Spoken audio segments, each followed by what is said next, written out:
have elevated immigration to the top of French politics, and yet that country, like the rest of Europe, is still facing a flood of migrants from Africa and the Middle East. It's a deluge. It shows no signs of stopping. Is there any way to keep Western Europe from becoming one vast encampment for the world's poor? Katie Hopkins has thought about this a lot. She's a columnist for DailyMail.com, and she joins us tonight.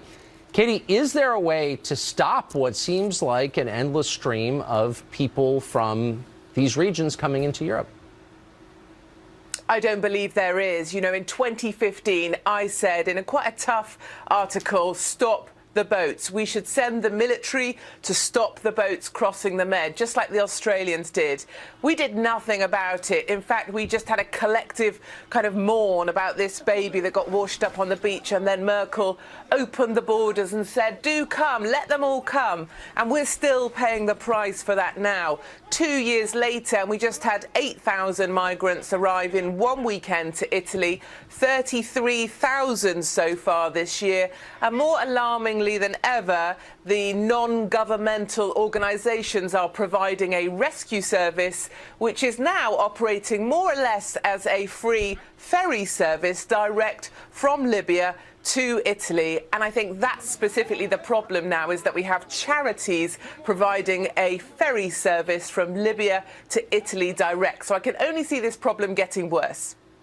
But that's a subversion of what they're supposed to be doing. I mean, I thought the point of these NGOs floating around in the Med was to rescue people who were almost to Europe, almost to Italy, and then maybe bring them back, or in any case, keep them out of the water. But you're saying that they're bringing them across from Libya to mainland Europe. Something very strange is happening in the Mediterranean right now. You know, there is a proliferation of these boats. They are more numerous by the day. They are going right up to Libyan territorial waters. They're flashing their large flashlights at night to attract the migrants to them. And there's even suggestions that now they don't talk to the Coast Guard when they are in distress, although they're already in distress before they leave the shore because they're not equipped to make the whole journey. In fact, what's happening is the migrants are speaking direct to the NGO boats and therefore calling them to help before there's really an issue. So I think that's a concern. I also wanted to say, Tucker, if you don't mind, your last little speaker there, Kevin, I would say Marine Le Pen, she's not far right. She's just of the right, and she is in the right. She wants to keep France for the French. And any idea that Macron, the centrist candidate, is going to be able to protect people, he came out tonight and he said the first job of a leader is to protect people. Frankly, he couldn't protect macaroni cheese. He's an investment banker. He's got his dad's money. He had to marry his teacher, and he had to create his own political party because no one wanted to play with him. Do not vote Macron, vote Marine, and get France back for the French. You are highly awesome, Katie Hopkins, I have to say. So, and you are too, Tucker Carlson. So congratulations on your promo. I'm sorry, I lost control for a second. Really quickly, you live there. I'm fascinated by the psychology behind this. I would bet if you could do a real poll, the majority of European citizens are not in favor of unregulated migration in large groups onto their continent, but the people who run Europe seem to be. Why are they in favor of it?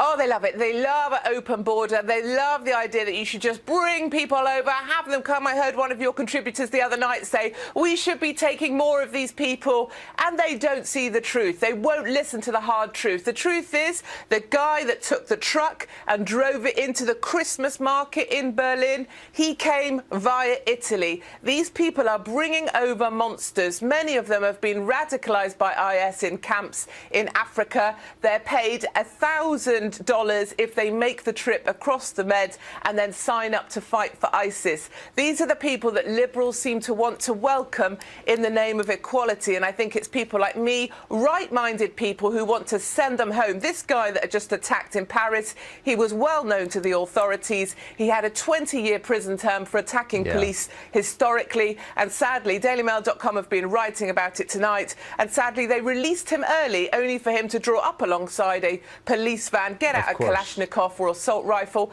and gun down more police. It's ridiculous, and we need to get rid of these monsters, deport these monsters, and put British people, French people, people that are national to their countries first. Yes. It's like we're watching the same movie on a loop. Katie Hopkins, thanks a lot for that tonight.